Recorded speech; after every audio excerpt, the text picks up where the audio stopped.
ನಿಜ ಆಗೋ ಟೈಮ್ ಬಂತು, ಸಿದ್ದರಾಮಯ್ಯ ಅವರು ರಾಜೀನಾಮೆ ಕೊಡ್ತಾರಾ ಇನ್ನೇನು ಅಂತ ವಿಷಯ ನಾನು ಹೇಳ್ತೇನೆ. ಸಿದ್ದರಾಮಯ್ಯ ನಂತರ ತಾವೆಲ್ಲ ಕೂಡ ನಮ್ಮ ಪುಸ್ತಕ ಖರ್ಗೆ ಅವರು, ಪರಮೇಶ್ವರ್ ಅವರು, ಸಿದ್ದರಾಮಯ್ಯ ಅವರು ರಾಜೀನಾಮೆ ಕೊಡೋದೇ ಗ್ಯಾರಂಟಿ ಆಯಿತು ಅಂದರೆ ಡಿ ಕೆ ಶಿವಕುಮಾರ್ ಅವರೇ ಮುಖ್ಯಮಂತ್ರಿ ಆಗೋದು ಗ್ಯಾರಂಟಿ ಅಂತ ನಾನು ಮೊನ್ನೆನೇ ಹೇಳಿದ್ದೇನೆ. ಇವತ್ತು ಅದೇ ಕಾಣ್ತಾ ಇದೆ.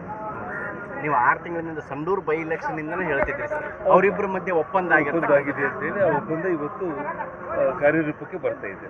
ಕೆಲವು ಸಚಿವರು ನೀವು ರಾಜೀನಾಮೆ ಕೊಡಬೇಡಿ ಅಂತ ಹೇಳ್ತಿದ್ದಾರೆ ಸಿದ್ದರಾಮಯ್ಯ ಅವರಿಗೆ, ಒತ್ತಡ ಮಾಡ್ತಾರೆ ಕೂಡ ಏನಿಲ್ಲ. ಸಿದ್ದರಾಮಯ್ಯ ಅವರ ಒಂದು ಸ್ಥಿತಿ ನಾವು ನೋಡಿದಾಗ ಅವರು ಆಲ್ರೆಡಿ ಒಂದು ತೀರ್ಮಾನಕ್ಕೆ ಬಂದಿದ್ದಾರೆ. ಅವ್ರು ಕೊಟ್ಟು ಮಾತ್ರ ಅಂತ ನಡ್ಕೋಬೇಕು ಅನ್ನೋಂಥ ಒಂದು ವಿಚಾರದಲ್ಲಿ ಇವತ್ತು ಅವರು ರಾಜೀನಾಮೆ ಕೊಡಲಿಕ್ಕೆ ನಿರ್ಧಾರ ಮಾಡಿದ್ದಾರೆ ಅನ್ನೋದು ಇವತ್ತೆಲ್ಲ ನಮ್ಗೆ ಅರ್ಥ ಆಗ್ತಾ ಇದೆ. In case D K Shivakumar CM ಆದರೆ ಮುಂದೆ ಕಾಂಗ್ರೆಸ್ ಯಾವ ರೀತಿ ಇರುತ್ತಂತ ಊಹಿಸ್ಕೋಬಹುದು?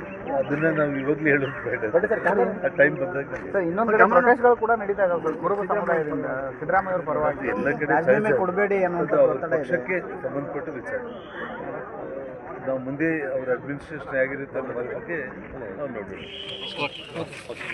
ಈ ವಿಡಿಯೋ ನಿಮಗೆ ಇಷ್ಟವಾದಲ್ಲಿ ಲೈಕ್ ಮಾಡಿ, ಶೇರ್ ಮಾಡಿ, ಸಬ್ಸ್ಕ್ರೈಬ್ ಮಾಡಿ.